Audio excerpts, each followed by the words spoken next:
आज या अत्यंत ऐतिहासिक अशा लढ्यासाठी आपले नेते आदरणीय बच्चू कडू, आदरणीय राजू शेट्टी, रविकांतजी तुपकर, वामनराव चटप, माधवराव जानकर, राजन क्षीरसागर आणि सर्व शेतकरी नेते आज एकत्र आले। लोक म्हणायचे की जातीच्या लढ्यावर लोक एकत्र येतात पण शेतीच्या लढ्यावर येत नाही। हा चौक आज साक्षीला आहे। मातीच्या लढ्यावर सुद्धा तितक्याच ताकदीनं आम्ही एकत्र आल्याशिवाय राहत नाही। आपण एकत्र कुठे आलोय? देवेंद्र फडणवीस जे महाराष्ट्राचे मुख्यमंत्री आहेत, त्या देवेंद्र फडणवीसांचं घर ज्या ठिकाणी आहे त्या नागपूर जवळ या चौकात आपण इशारा देण्यासाठी एकत्र आलोय। आपलं दुसरं काही म्हणणं नाही। देवेंद्र फडणवीस, आपण म्हणालात निवडणुकीमध्ये आमची मतं घेण्यासाठी म्हणालात, मी सत्तेवर आल्यानंतर 7-12 अरे जो बोलतो तसं वागत नाही, त्यातला मुख्यमंत्री होण्याची त्याची लायकी नाही हे सांगण्यासाठी आम्ही आलेलो आहे। भावांनो आणि बहिणींनो, बच्चू भाऊंचं अभिनंदन आहे की त्यांनी सगळ्या शेतकरी नेत्यांना आज एका मंचावर आणलेला आहे।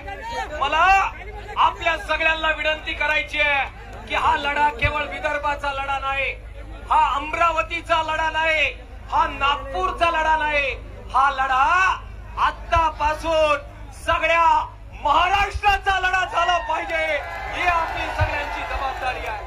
आमचं भाषण, हा लढा जे ऐकतायत महाराष्ट्रात, व्हॉट्सअप आहे, फेसबुक आहे, वेगवेगळे चॅनल आहे, अरे ज्यानी शेतकऱ्याच्या पोटी जन्म घेतला तो प्रत्येक माणूस या लढ्याबरोबर जोडला गेला पाहिजे आणि तो जोडला जावा।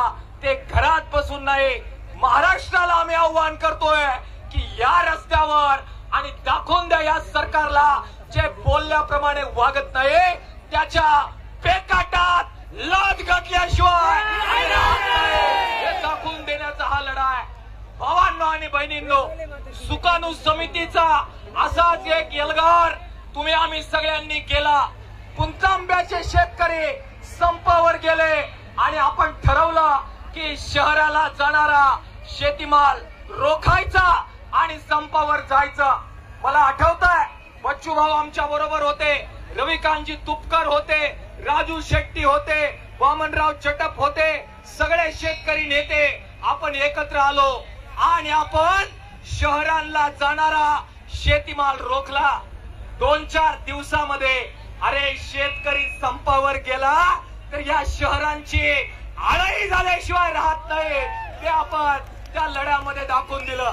आज 4 रस्ते तुम्ही ब्लॉक केलेत, 4 रस्ते ब्लॉक केलेत, पण देवेंद्र भाऊ ऐकलं नाही, हलक्यात घेतलं तर महाराष्ट्राचा प्रत्येक रस्ता शेतकऱ्याची पोरं ब्लॉक केल्याशिवाय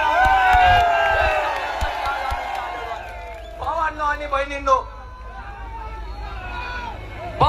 बहिणींनो, अरे कावा काय असतो बघा, कावा हा कावा समजून घ्या। ज्या दिवशी आमचा मोर्चा बच्चू भाऊ महाराष्ट्रभर फिरले, बाकी राजू शेट्टी आहे, रविकांत तुपकर आहे, जानकर आहेत, आमचे राजन क्षीरसागर आहे, पायाला भिंगरे लावून हा लढा संघटित करण्यासाठी फुल ना फुलाची पाकळी आम्ही सगळ्यांनी दिली। आणि तुम्ही बैठक कधी ठेवता? बैठक ज्या दिवशी लाखो लोक एकत्र येतात त्या दिवशी 11 वाजता बैठक ठेवता। म्हणजे आमचे बच्चू भाऊ मुंबईला आणि आमचे राजू शेट्टी मुंबईला, रविकांत तुपकर मुंबईला आणि शेतकरी बेवारस। अरे शेतकऱ्यांना बेवारस ठेवण्याच्या औलादी तुमच्या आहे, आम्हा शेतकरी नेत्यांच्या नाही। आणि म्हणून आज त्या बैठकीवर लात मारले आणि शेतकऱ्यांच्या लढ्यामध्ये आम्ही सगळेजण उतरलेलो आहे।